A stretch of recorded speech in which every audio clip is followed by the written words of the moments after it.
Hello everyone, welcome back to our channel. We're happy to have you here today. If you're learning English, this channel is here to help you improve your listening through natural conversations about everyday life.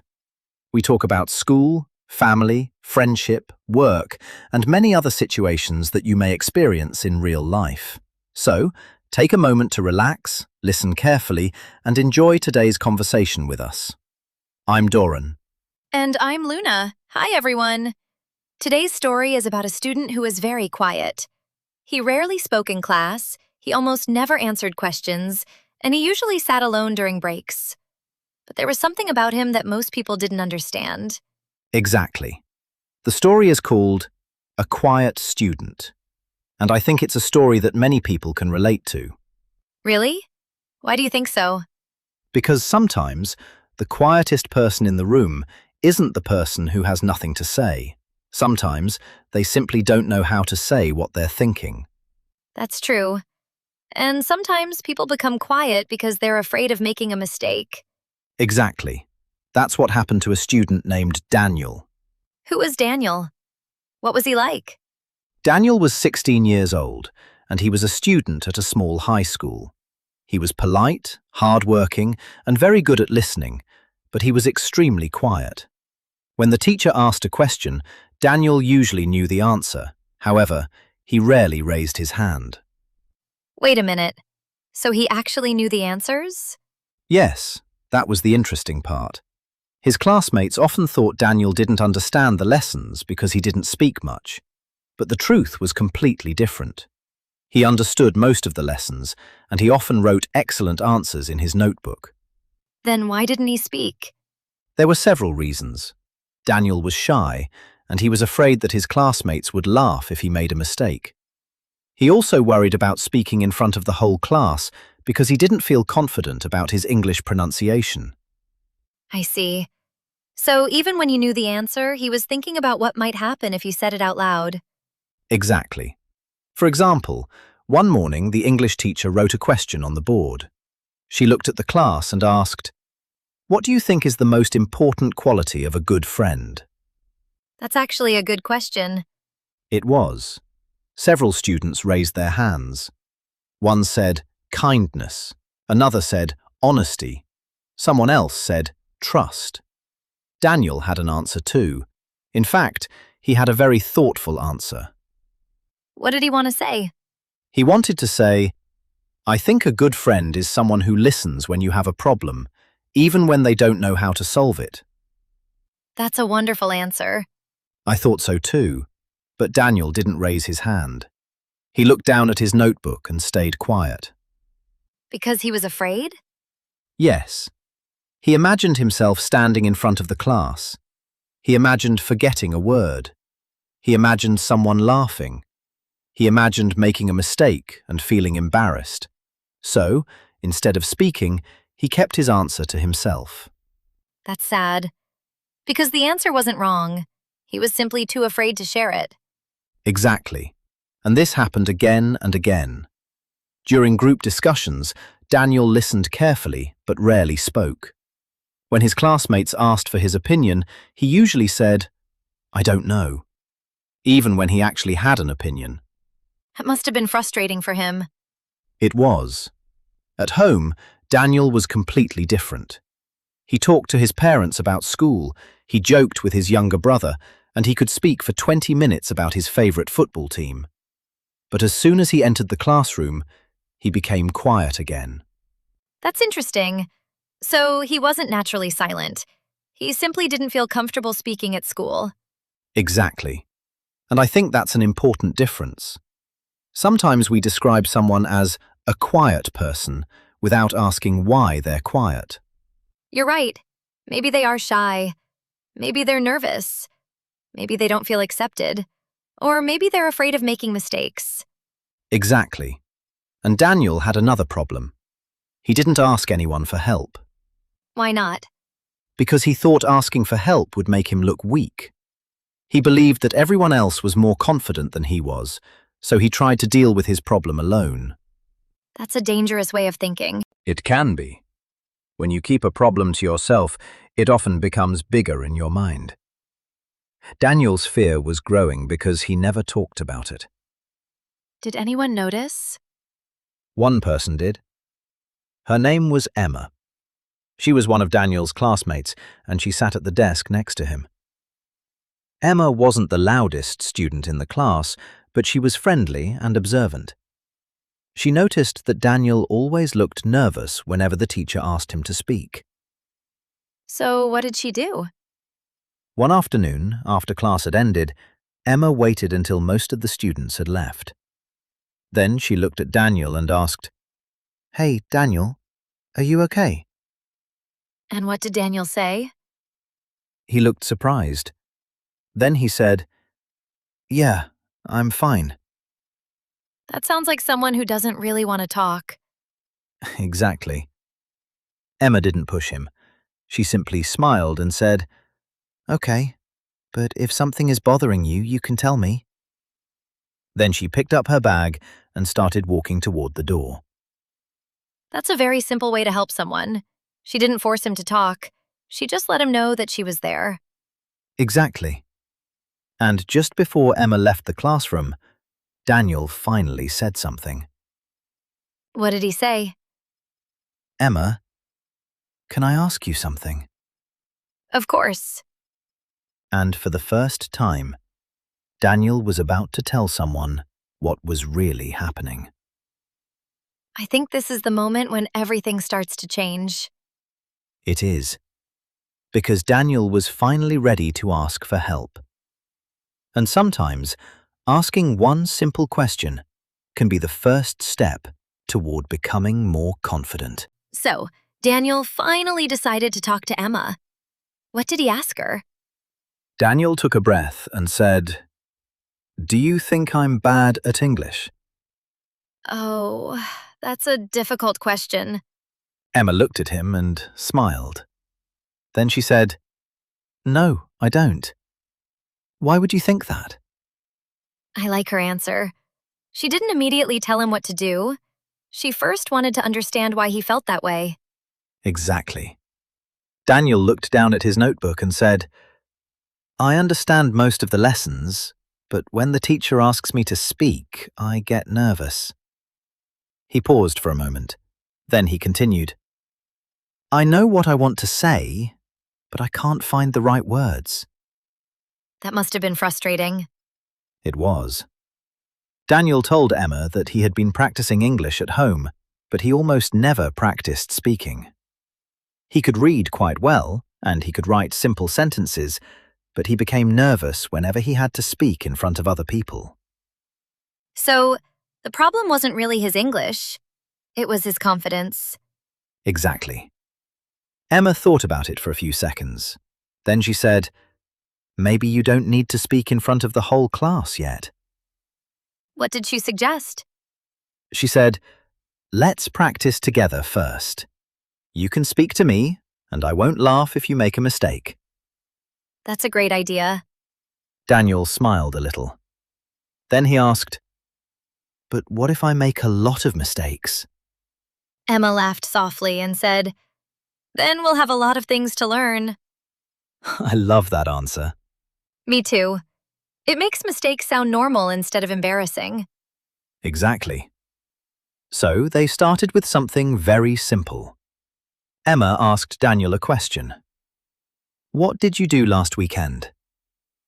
And did he answer? At first, he was very nervous. He looked at the floor and said, "Last weekend, I..." Then he stopped. But Emma didn't interrupt him. No. She waited patiently. After a few seconds, Daniel continued.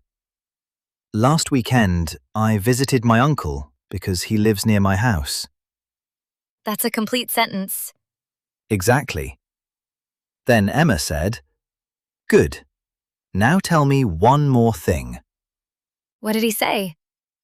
Daniel thought for a moment. Then he said, "We watched a football match and we talked about school." Another sentence. Yes. Emma smiled and said, "See? You can speak English. You just need more practice." Sometimes we don't realize what we're capable of until someone gives us a little encouragement. Exactly. They practiced for about 20 minutes that afternoon. Daniel made several mistakes. Sometimes he forgot a word. Sometimes he used the wrong tense. Sometimes he stopped in the middle of a sentence because he wasn't sure what to say next. But Emma didn't make fun of him. Never. She corrected him when it was necessary, but she didn't interrupt every sentence. She wanted him to focus on communicating his ideas first. That's an important point for a language learner. If you're worried about every single mistake, you may become too afraid to speak. Exactly. The goal wasn't to make Daniel speak perfect English. The goal was to help him feel comfortable enough to speak. Did they continue practicing? Yes. The next day, they practiced again. Then again on Wednesday. By Friday, something interesting had happened. Daniel was still shy, but he wasn't as nervous as before. Did his classmates notice? Not immediately. But during English class that Friday, the teacher asked the students another question. She said, "Can anyone explain why teamwork is important?" Oh no, another question in front of the whole class. Exactly. Daniel looked at his notebook. He knew the answer. Normally, he would have stayed silent, but this time, he remembered what Emma had told him. What did she tell him? She had said, "You don't need to give the perfect answer. Just say what you think." That's good advice. Daniel took a deep breath. Then, he slowly raised his hand. He raised his hand? Yes. The teacher looked at him and said, "Daniel, would you like to answer?"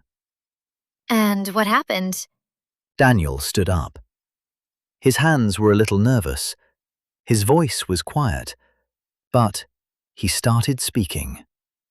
"I think teamwork is important because people can help each other. When one person has a problem, another person may have a different idea. Together, they can find a better solution." That's actually a very good answer. It was. Daniel finished speaking and sat down. For a moment, the classroom was completely quiet. Then, his teacher smiled. What did she say? She said, "That's a thoughtful answer, Daniel. Well done." I can imagine how he felt. He felt relieved. He was still nervous, but he was also proud of himself. For the first time, he had spoken in front of the whole class, and nothing terrible had happened. Nobody laughed, nobody criticized him. His classmates simply listened. Sometimes, the thing we're afraid of isn't nearly as bad as we imagine. Exactly. And there was one more surprise. When the class ended, a classmate walked over to Daniel. Who? A boy named Ryan. He smiled and said, "Hey, Daniel, that was a good answer. I actually wanted to say the same thing." Wow, so Daniel wasn't the only one who had been nervous. Exactly. And that's when Daniel realized something important. He had spent so much time worrying about what other people thought of him that he had never stopped to think that some of them might be feeling exactly the same way. That's such an important realization. Sometimes we think everyone else is confident, while we're the only ones who are nervous. But that's rarely true. Many people are struggling with something, even if they don't show it. And Daniel had finally taken his first step. But I wonder, did he become confident immediately? No. He still had difficult days. He still made mistakes. He was still shy. But now, he knew something he hadn't known before. What was it? He knew that he didn't have to face everything alone. And sometimes, all it takes is one person who is willing to help. So Daniel had finally spoken in front of the class. He had made a few mistakes, but nothing terrible happened. Did that experience change him? Yes, but not overnight. The next Monday, Daniel was still quiet. He still felt nervous when the teacher asked questions, and sometimes he still avoided eye contact because he was afraid of being called on. However, something had changed. He no longer believed that being nervous meant he couldn't speak. That's an important difference. He was still nervous, but he wasn't allowing that feeling to control him anymore. Exactly. And Emma continued to help him. They started practicing English together during lunch breaks. Sometimes they talked about school. Sometimes they talked about movies, music, or football. They didn't always speak perfectly, but they kept the conversations going. That sounds much more useful than simply memorizing vocabulary. It was. Daniel began to understand that speaking a language was not just about knowing grammar, it was also about using the words you already knew. That's something many English learners forget. They wait until they know enough words before they start speaking. Exactly. But if you wait until you're perfect, you may never feel ready. Daniel slowly learned to use simple sentences first. Then, as he became more comfortable, his sentences became longer and more detailed. Did his English improve quickly? Not really. His progress was slow. There were days when he spoke confidently, and there were other days when he couldn't say much at all. But he kept practicing. And because he practiced regularly, he gradually became better. That sounds realistic. Improvement isn't always a straight line. Exactly. A few months later, the school announced a group presentation. Each group had to choose a topic and give a short presentation in English. When Daniel heard about it, his first reaction was, "No way, I'm not doing that." I can imagine. After all, he was still the quiet student. Exactly. But Emma looked at him and said, "Why not?" And what did Daniel say? "Because I don't like speaking in front of people." Fair enough. Emma smiled and replied, "You don't have to be good at it today. You just have to practice." That sounds familiar. It should. It was the same advice that had helped him before. So Daniel agreed to join the group. He was nervous during the first practice session, and he made several mistakes. But his classmates didn't laugh. Instead, they helped him. One student corrected his pronunciation. Another helped him organize his ideas. Emma practiced the introduction with him. So Daniel finally experienced something important. Asking for help didn't make him look weak. It actually helped him become better. Exactly. And on the day of the presentation, Daniel was nervous again. His hands were shaking slightly, and he could feel his heart beating faster. But this time, he didn't want to run away. What did he do? He took a deep breath. He looked at his classmates, and he started speaking. His voice wasn't perfect. He made one small mistake, then another. But he continued. And that's what mattered. Yes. When he finished, the class applauded. Daniel smiled. He wasn't suddenly the most confident student in school. He was still quiet. He still preferred listening to speaking. But now he understood that being quiet was not something he needed to be ashamed of. That's an important point. Being quiet doesn't mean being weak. A quiet person can have great ideas, strong opinions, and a lot to say. They may simply need more time before they're ready to speak. Exactly. And sometimes they don't need someone to push them. They need someone to listen. They need someone to say, "Take your time. It's okay to make mistakes. And if you need help, I'm here." You know, Doran, I think Daniel's story is not only about speaking English, it's also about how we treat people who are quiet. I completely agree. We shouldn't assume that a quiet classmate is uninterested, unfriendly, or unable to contribute. Maybe they're nervous. Maybe they're shy. Maybe they've had a bad experience in the past. Or maybe they're simply waiting for someone to make them feel comfortable. And sometimes one kind question can make a huge difference. Something as simple as, "Are you okay?" Or, "Do you need any help?" Exactly. Emma didn't change Daniel by forcing him to speak.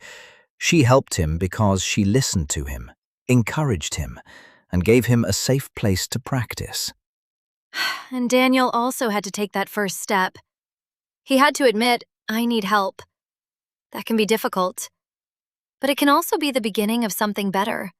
So, if you're learning English and you sometimes feel like Daniel, don't worry. You don't need to become the loudest person in the room. You don't need to speak perfect English. And you don't need to know every word before you start a conversation. Start small. Speak one sentence. Ask one question. Talk to one classmate. And when you don't understand something, ask for help. Because asking for help doesn't mean you're weak. It means you're willing to learn. And people who are willing to learn can continue to grow. Maybe there is someone around you right now who is very quiet. Maybe they don't speak much in class. Maybe they rarely ask questions. Instead of assuming they don't care, try asking them, "Do you need any help?" You never know. Those few words might be exactly what they need to hear. And if you're the quiet person, remember this. Your voice matters. Your ideas matter. You don't have to change who you are. You simply need to give yourself permission to speak when you're ready. You may make mistakes. You may feel nervous. You may need someone to help you. That's okay. Everyone starts somewhere, and sometimes one small step is enough to begin. Thank you so much for spending these few minutes with us today. We hope this story helped you practice your English and gave you something meaningful to think about. If you're learning English, remember to be patient with yourself. Listen often, practice regularly, and don't be afraid to ask questions when you don't understand. We'll be back with another everyday conversation soon. Until then, keep listening, keep practicing, and keep moving forward. Take care, everyone. Goodbye, And happy learning.